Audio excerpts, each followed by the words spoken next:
اعوذ باللہ من الشیطان الرجیم، بسم اللہ الرحمن الرحیم۔ محترم ناظرین اکرام، السلام علیکم ورحمۃ اللہ وبرکاتہ۔ آج ایک اہم سوال کا جواب لے کر آپ کی خدمت میں حاضر ہوا ہوں۔ سوال یہ ہے کہ عزت اور تکبر کے درمیان کیا فرق پایا جاتا ہے؟ عزت اور تکبر میں ایک بہت باریک سا فرق پایا جاتا ہے کہ انسان غلط فہمی کا شکار ہو جاتا ہے۔ کبھی انسان تکبر کو عزت سمجھنے لگتا ہے اور کبھی عزت کو تکبر سمجھنے لگتا ہے۔ اسی لیے اس کی توضیح اور اس کی وضاحت ضروری ہے۔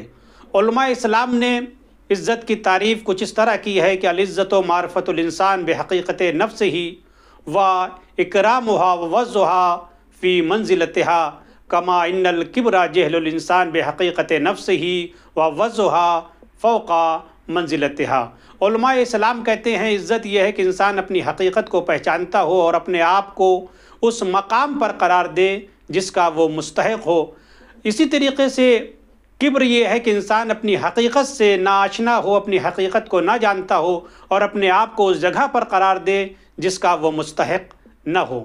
جیسا کہ میں نے عرض کیا تھا کہ عزت میں ایک طریقے کی عدم تسلیم پوشیدہ ہے، انکار پوشیدہ ہے، امتناع پوشیدہ ہے، چونکہ صاحب عزت مضبوط اور مستحکم ہوتا ہے۔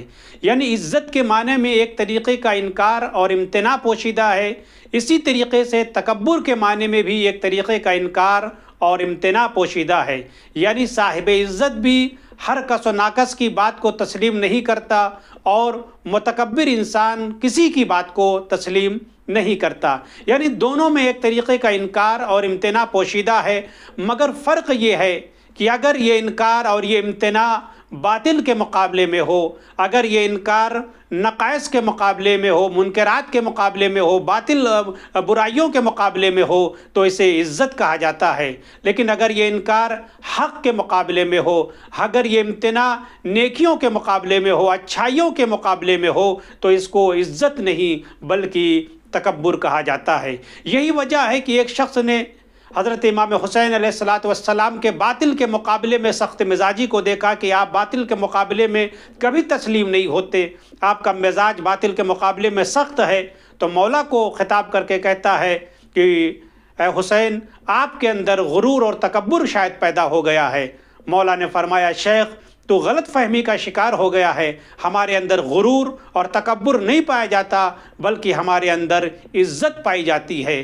کیا تو نے قرآن کی اس آیت کو نہیں پڑھا جس میں اللہ نے فرمایا وَلِلَّهِ الْعِزَّةُ وَلِرَسُولِهِ وَلِلْمُؤْمِنِينَ کہ عزت اللہ کے لیے ہے، عزت رسول کے لیے ہے، عزت مومنوں کے لیے ہے، ہم صاحبان ایمان اور کل ایمان ہیں، لہٰذا ہمارے اندر تکبر نہیں پایا جاتا بلکہ ہمارے اندر عزت پائی جاتی ہے اور کبریائی فقط ذات خدا سے مخصوص ہے۔ والسلام علیکم ورحمۃ اللہ وبرکاتہ۔